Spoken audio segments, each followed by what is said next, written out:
కేవలం 7,999 up to 10 kgs వరకు బరువు తగ్గి అధిక బరువు నుంచి వచ్చే ప్రధాన సమస్యలను దూరం చేసుకోండి.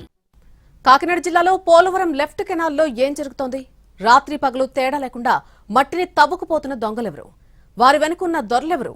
మాఫియా కారణంగా జరుగుతున్న నష్టమెంత? ఇంత జరుగుతున్నా సరే అధికారులు ఏం చేస్తున్నారు? ఇలాంటి ప్రశ్నలకు సమాధానాలేంటో ఒకసారి చూద్దాం. కాకినాడ జిల్లాలోని ధవళేశ్వరం డివిజన్ పరిధిలో పోలవరం లెఫ్ట్ కెనాల్ ఉంటుంది. కాలువ పొడవు దాదాపు 25 కిలోమీటర్లు, పుష్కర కాలువ మరో 13 కిలోమీటర్లు. ఈ డివిజన్ పరిధిలో 4 సబ్ డివిజన్లు ఉన్నాయి. అందులో 2 ధవళేశ్వరం పరిధిలో, ఒకటి రాజానగరం పరిధిలో, మరొకటి జగ్గంపేట పరిధిలోకి వస్తుంది. అయితే పుష్కర కాలువ పరిధిలో మట్టి మాఫియా చెలరేగిపోతోంది. ఎవరికి నచ్చినట్లు వాళ్లు దున్నేసి మరీ అమ్ముకుంటున్నారు. తవ్వుకున్న వాళ్లకి తవ్వుకున్నంత అన్నట్లుగా ఉంది పరిస్థితి. భారీ యంత్రాలు, లారీలతో మట్టిని అమ్మేస్తున్నారు. ఎవరైనా అడ్డు వస్తే పరిస్థితి వేరేగా ఉంటుంది. కనీసం ఆ కాంపౌండ్లోకి వెళ్లడానికి కూడా అవకాశం లేని స్థాయిలో దందా జరుగుతుంది. సిటీ శివాలలో పొలాలను లేఅవుట్లుగా మారుస్తున్నారు. ఎక్కడ ఆర్డర్లు ఉంటే అక్కడికి పోలవరం కాలువ మట్టిని తవ్వి తరలిస్తున్నారు. ధవళేశ్వరం డివిజన్ 2 పరిధిలోని పోలవరం లెఫ్ట్ కెనాల్లో మట్టి నిరంతరాయంగా తరలిపోతూనే ఉంది. లోకల్ లీడర్లకు కూడా అందులో పార్ట్నర్షిప్ ఉందన్నది ప్రధాన ఆరోపణ. కొందరైతే డైరెక్ట్ గా ఇన్వాల్వ్ అయిపోయి వ్యాపారం చేస్తుండగా మరికొందరు వెనక ఉండి కథ నడిపిస్తున్నారు.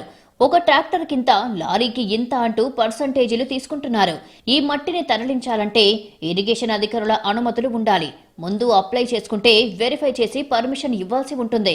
కానీ క్షేత్రస్థాయిలో పరిస్థితులు వేరే విధంగా ఉన్నాయి. అసలు అధికారులతో సంబంధమే ఉండదు. మరో విషయం ఏంటంటే ఏ విధంగా మట్టిని సేల్ చేయొచ్చని సలహా ఇచ్చే అధికారులు కూడా ఉన్నారు.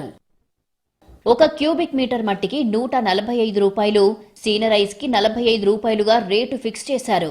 ఎన్ని వేల క్యూబిక్ మీటర్ల మట్టి తరలిస్తే అంత అమౌంట్ పే చేయాల్సి ఉంటుంది. ఇది ఎవరి సొమ్ము కాదు కదా అన్నట్టు ఇష్టం వచ్చినట్లు తవ్వుకొని అమ్ముకుంటున్నారు. రాత్రి వేళల్లో కూడా భారీ యంత్రాలతో తవ్వకాలు జరుపుతున్నారు. కళ్ల ముందు మాఫియా దందా కనిపిస్తున్నా అటువైపు ఎవ్వరూ వెళ్లరు. ఎవరైనా కంప్లైంట్ చేస్తే ఎంక్వైరీ చేస్తామని చెప్పి వదిలేస్తున్నారు అధికారులు. ఈ తవ్వకాలు, తరలింపుల వల్ల రోడ్లు కూడా ధ్వంసమవుతున్నాయి. రైతులు లారీలను అడ్డుకుంటున్నా తర్వాత మళ్లీ అంతా శరామామూలే. ఇళ్ల నిర్మాణాల్లో, పునాదుల్లో కూడా ఈ మట్టిని వాడుతున్నారు. దాంతో డిమాండ్ మరింత పెరిగింది. మామూలుగా అయితే వర్షాకాలంలో మట్టి తరలించడానికి అనుకూలంగా వాతావరణం ఉండదు.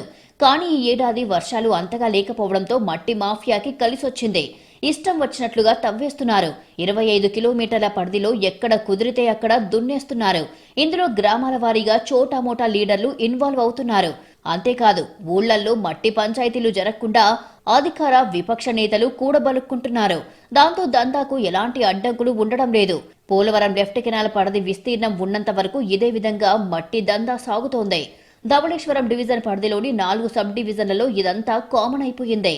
ఇప్పటికైనా దీనికి అడ్డుకట్ట వేయకపోతే తీవ్రంగా నష్టపోక తప్పదు.